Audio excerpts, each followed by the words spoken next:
Hello dear students and friends, আজকে আবার আমি ফিরে এসেছি আমার ইউটিউব চ্যানেল নিয়ে এবং আজকে আমরা আবার কিছু শিখব। So let's start. আজকে আমরা শিখব about the Tempest, the characters of Tempest. Tempest হলো একটা শেক্সপিয়ারের লেখা একটা নাটক বা ড্রামা, যেটা আইসিএসসি ক্লাস 11 অ্যান্ড 12 স্টুডেন্টের জন্য খুবই প্রয়োজন। এছাড়া অন্যান্য বোর্ডের বাচ্চাদের জন্য এটা খুবই প্রয়োজন। তাহলে আজকে আমরা টেম্পেস্টের যে মেন ক্যারেক্টার সেইটা বোঝবার চেষ্টা করব। আমি তোমাদেরকে বোঝাবার চেষ্টা করব এবং তোমরা বুঝতে পেরেছো কি পারোনি আমাকে অবশ্যই জানাবে। So the Tempest as written by the great author Sir William Shakespeare. So there are mainly 21 characters in this drama. সব মিলিয়ে 21টা ক্যারেক্টার্স বা চরিত্র আছে। তার মধ্যে 11টা হচ্ছে মেজর ক্যারেক্টার্স বা মুখ্য চরিত্র, আর বাকিগুলো হচ্ছে মাইনর ক্যারেক্টার্স, যাদের খুব একটা বেশি ভূমিকা বা রোল এখানে নেই, বাট এই নাটকটার জন্য এদেরও কিন্তু গুরুত্ব আছে, কম হলেও গুরুত্ব আছে। তাহলে আমরা পড়া শুরু করি। এই নাটকের মেন ক্যারেক্টার বা মেন চরিত্র হচ্ছে Prospero. Prospero is the main character and duke of Milan. Milan নামক একটা জায়গার ডিউক। ডিউক বলতে কি বোঝো? ডিউক মানে হচ্ছে রাজার সমতুল্য, ঠিক রাজার মতো।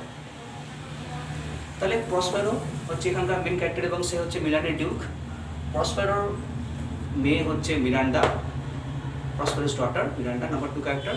আর number 3 is Antonio. Antonio is the brother of Prospero. তাহলে Prospero, Miranda and Antonio. Miranda হচ্ছে প্রসপেরোর ডটার আর অ্যান্টোনিও হচ্ছে প্রসপেরোস ব্রাদার। এই অ্যান্টোনিও কিন্তু প্রসপেরোর সঙ্গে বিট্রে করবে। তোমরা যখন ড্রামাটা পড়বে তোমরা আরও সেটা প্রপারলি বুঝতে পারবে। নাম্বার 4 হচ্ছে Alonso. Alonso is king of Naples. ঠিক মিলানের পাশের রাজ্য হচ্ছে নেপলস, আর অ্যালোনসো হচ্ছে সে নেপলসের রাজা। Number 5 Ferdinand. ফার্ডিনান্ড হচ্ছে অ্যালোনসোর সন। অ্যালোনসোর ছেলে হচ্ছে ফার্ডিনান্ড, আর সেবাস্টিয়ান হচ্ছে অ্যালোনসোর ব্রাদার, অ্যালোনসোর ভাই সেবাস্টিয়ান। তো এখানে একটা জিনিস তোমাদের আমি জানিয়ে দিচ্ছি, তোমাদের তাহলে সুবিধা হবে। এই নাটকের মেন ক্যারেক্টার প্রসপেরো, আর সবথেকে ভিলেনিয়াস, সবথেকে খারাপ চরিত্র হচ্ছে অ্যান্টোনিও। আরেকটা ভিলেনিয়াস ক্যারেক্টার আছে, বাট তার ব্যাপারে আমরা পরে পড়ব। তাহলে অ্যান্টোনিও সবথেকে খারাপ চরিত্র কেন? কারণ অ্যান্টোনিও তার নিজের ভাই প্রসপেরোর ক্ষমতা হাতাবার জন্য অ্যালোনসোর সঙ্গে সে হাত মিলিয়েছে। অ্যালোনসোর ছেলে ফার্ডিনান্ড এবং সেবাস্টিয়ানের সঙ্গে হাত মিলিয়েছিল। সব এদের সঙ্গে হাত মিলিয়ে সে তার নিজের ভাই প্রসপেরোকে বেইমানি করে তার সিংহাসন থেকে হাত সরিয়ে দিয়ে তাকে অনেক দূরে একটা দ্বীপে পাঠিয়ে দিয়েছে, যেখানে প্রসপেরো তার মেয়ে মিরান্ডার সঙ্গে থাকে। এবার আমরা পরে পড়লে বুঝতে পারবো ফার্ডিনান্ড কিন্তু আগে খারাপ ছিল এদের মাঝখানে পড়ে, কিন্তু ফার্ডিনান্ড পরে একটা খুব ভালো ক্যারেক্টার্স হয়ে যায়, মানে এ কিন্তু পুরোপুরি চেঞ্জ হয়ে যায়। তো এখানে 2 শত্রুপক্ষ আছে, কিন্তু আমরা পড়লে বুঝতে পারবো যে প্রসপেরোর মেয়ে মিরান্ডা এবং অ্যালোনসোর ছেলে ফার্ডিনান্ড, এদের দুজনের মধ্যে কিন্তু পরে বিয়ে হবে। তো এই তো হয়ে গেল প্রসপেরো এবং অ্যালোনসোর ফ্যামিলির মেন ক্যারেক্টার্সগুলো। এবার নাম্বার 7 হচ্ছে গনজালো। গনজালো হচ্ছে লর্ড অফ মিলান, মিলানের লর্ড হচ্ছে একটা ইম্পর্টেন্ট পজিশন। তো গনজালো হচ্ছে মিলানের লর্ড। ক্যালিবান হচ্ছে second most villainous character after Antonio. Caliban is son of Sycorax the witch and Prospero's servant. একটা উইচ ছিল যে গল্পে যার কোনো রোল নেই, সে আমরা জানি সে মৃত। তো তার ছেলে হচ্ছে ক্যালিবান। সে দেখতে মানুষের মতো, কিন্তু পুরোপুরি মানুষের মতো, কিন্তু তার হাবভাব বা তার ফিজিক্যাল ফিচার্স নয়। নাম্বার 9 হচ্ছে Ariel. Ariel is the male spirit work under Prospero. Prospero এই আইল্যান্ডে আসার পর কিন্তু অনেক ম্যাজিক্যাল পাওয়ার, অনেক জাদুশক্তির সে অধিকারী হয়েছে। তার মধ্যে কিন্তু একটা ক্ষমতা হলো যে সে স্পিরিট বা আত্মাদের সে কন্ট্রোল করতে পারে, স্পিরিটদেরকে সে নিজের কাজে লাগাতে পারে। অনেকগুলো স্পিরিটকে সে কন্ট্রোল করেছে, তার মধ্যে এরিয়াল হচ্ছে মুখ্য স্পিরিট, মেন স্পিরিট। নাম্বার 10 হচ্ছে ট্রিঙ্কুলো। ট্রিঙ্কুলো হচ্ছে jester comedian work under Alonso. Alonso রাজসভায় একজন জেস্টার বা কমেডিয়ান বা ভাঁড়ের মতো। Number 11 Stephano is a drunken butler work under Alonso. তাহলে অ্যালোসোর একজন মেল সার্ভেন্ট যে অলওয়েজ ড্রাঙ্কেন অবস্থায় থাকে বা মাতাল অবস্থায় থাকে, এ হচ্ছে Stephano. So here we learn about the 11 major characters of this drama. Now we will look at the remaining minor characters. The minor characters do have some roles to play, but they don't have much of a roles. Number 11 সব থেকে ফার্স্টে হচ্ছে master. Master means ships captain. আমরা একদম সিনের প্রথমে দেখবো সবাই একটা জাহাজ, একটা সমুদ্রের মধ্যে জাহাজ যাচ্ছে, তো সেই জাহাজের ক্যাপ্টেন হচ্ছে মাস্টার। নাম্বার 13 বোটসম্যান হচ্ছে শিপস অফিসার। এই জাহাজের অফিসার হচ্ছে বোটসম্যান। মাত্র দুটো সিনে সামান্য বোটসম্যানের রোল আছে, আর মাস্টারের মাত্র একটা জায়গাতেই আছে। Francisco number 14, Francisco is a lord of Alonso. অ্যালোসোর একটা লর্ড।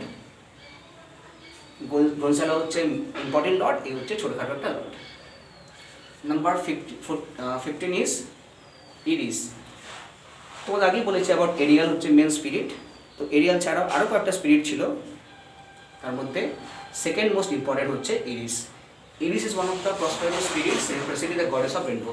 এইখানে সে একটা রোমান গডেস অফ রেনবোকে রিপ্রেজেন্ট করছে, মানে রোমান গডেস অফ রেনবোর যে রোল সে প্লে করছে, সেটা তোমরা যখন পড়বে আর তখন ভালো করে বুঝতে পারবে। নাম্বার 16 হচ্ছে Juno. Juno is another spirit of Prospero, here representing Roman goddess. তাহলে এও হচ্ছে আরেকটা স্পিরিট যে কিন্তু এখানে একজন রোমান গডেসের ভূমিকা পালন করছে, বাট আসলে কিন্তু এও একটা স্পিরিট। নাম্বার 17 হচ্ছে সেরেস। এর অ্যানাদার স্পিরিট, আরেকটা spirit of Prospero, here representing goddess of harvest. এখানে যে গডেস অফ হারভেস্ট, রোমানদের যে ফসলের দেবতা, তার ভূমিকা পালন করছে, এ হচ্ছে আরেকটা স্পিরিট। নাম্বার 18 হচ্ছে Adrian, another Lord of Alonso. অ্যালোসোর একজন লর্ড, খুব একটা ইম্পর্টেন্ট রোল কিন্তু এদের নেই। মেরিনার্স, সেলার্স অফ শিপ, যে জাহাজে করে ওরা যাচ্ছিল কোথাও, সেই জাহাজের নাবিক সমস্ত, তাদেরকে বলা হচ্ছে মেরিনার্স। নিমস, রিপার্স, এগুলো হচ্ছে বাকি স্পিরিট, এদের মাত্র একটাই ছোট্ট রোল আছে, আর কোথাও এদের রোল নেই। আর সাইক্লোরাইক্স, যার ব্যাপারে তোমাকে বললাম, এ হচ্ছে witch mother of Caliban and his dead. তো হচ্ছে ক্যালিবানের মা, সে একটা ডাইনি ছিল, এবং এই নাটকে কিন্তু তার কোনো রোল নেই, কারণ আমরা নাটকের শুরুতেই জেনেছি যে সে মৃত, আমরা জাস্ট ক্যালিবানের ব্যাপারে জেনেছিলাম। তাহলে ডিয়ার স্টুডেন্টস, এই হলো আমাদের 21 ক্যারেক্টার্স অফ দ্য টেম্পেস্ট।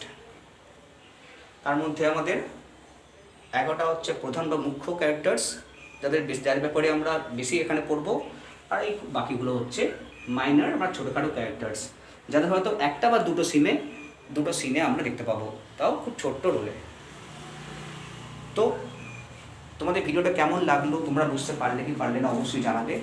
যদি বুঝতে পেরে থাকো এবং যদি ভালো লাগে তাহলে অবশ্যই একটা লাইক দেবে। আর যদি তোমরা বুঝতে না পারো, যদি কোনো বুঝতে সমস্যা হয়, তাহলে জানাবে যে তোমাদের কী সমস্যা হয়েছে।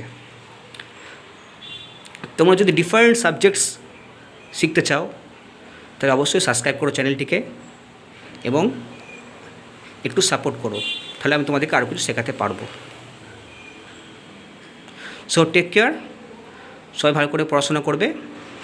By and Jai Hind. Love your parents, love your country.